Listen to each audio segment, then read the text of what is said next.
এবার শুরু হলো টিমের উপর অত্যাচার। সারাদিন তাকে ব্রাউন সাহেবের জামা কাপড় কাচতে হয়। তার স্কুলে যাওয়া আর হয় না। তার বাবা মা তার আড়ালে কাঁদে। ছোট্ট টিম মাঝে মাঝে একটা চার্চে গিয়ে যিশুর সামনে প্রার্থনা করে। কিন্তু একদিন যখন সে কাঁচা কাপড় নিয়ে বাড়ি আসছিল,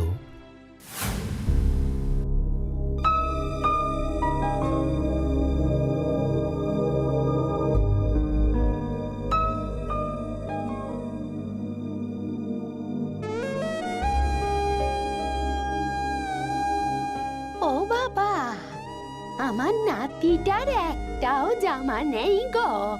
আমার একটা জামা দাও না। তুমি কে? সরো সামনে থেকে, আমাকে যেতে দাও। বাবা, তোমার কাছে তো অনেক কাপড় আছে, আমার একটা জামা দাও না। আমার নাতিটার সব জামাগুলো ছিঁড়ে গেছে।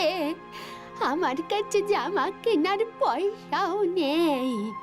দাও না বাবা, ঠান্ডায় ও বড় কষ্ট পায়।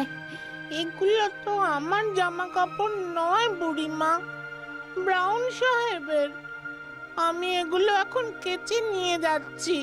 দেখো না বাবা, একটা জামা যদি আমার নাতিটার জন্য দিতে পারো, আর কিছুদিন পরেই শীত পড়বে, তখন কি হবে বাবা?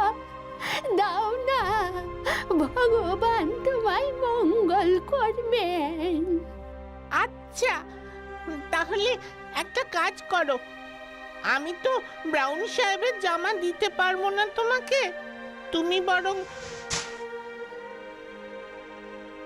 আমার এই জ্যাকেটটা নিয়ে নাও।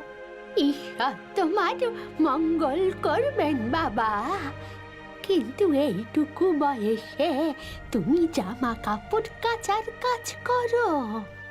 তুমি স্কুলে যাও না?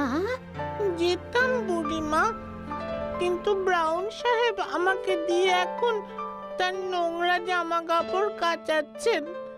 আমার আর স্কুলে যাওয়া হচ্ছে না। আমার বাবা তো তার গাড়ি চালায়, আর মা তার বাড়ির সব কাজ করে। ব্রাউন সাহেব তাদের ঠিক মতো মাইনেও দেন না। খুব বাজে লোক, পচা লোক। আমাদের শুধু কষ্ট দেয়। আহারে, আচ্ছা বাবা, তুমি কাল থেকে এক কাজ করবে। কি কাজ বুড়িমা? কাল যখন ব্রাউন সাহেব তোমায় কাচার জন্য জামা কাপড় দেবে, সেগুলো নিয়ে আগে তুমি সোজা আমার বাড়ি আসবে। এই রাস্তা ধরে সোজা চলে গেলে দেখবে একটা বিশাল ওক গাছ আছে। সেই গাছের পাশেই আমার বাড়ি। আমি আর আমার নাতি সেইখানে থাকি। সে তোমারই বয়সী। কিন্তু কেন যাব বুড়িমা? সে আসিলেই দেখতে পাবে। মনে থাকে যেন, তুমি নোংরা জামা কাপড়গুলো নিয়ে আগে আমার বাড়ি আসবে। আর হ্যাঁ, এইসব কথা কাউকেই বলবে না, কেমন? আচ্ছা, তাহলে আমি এখন যাই।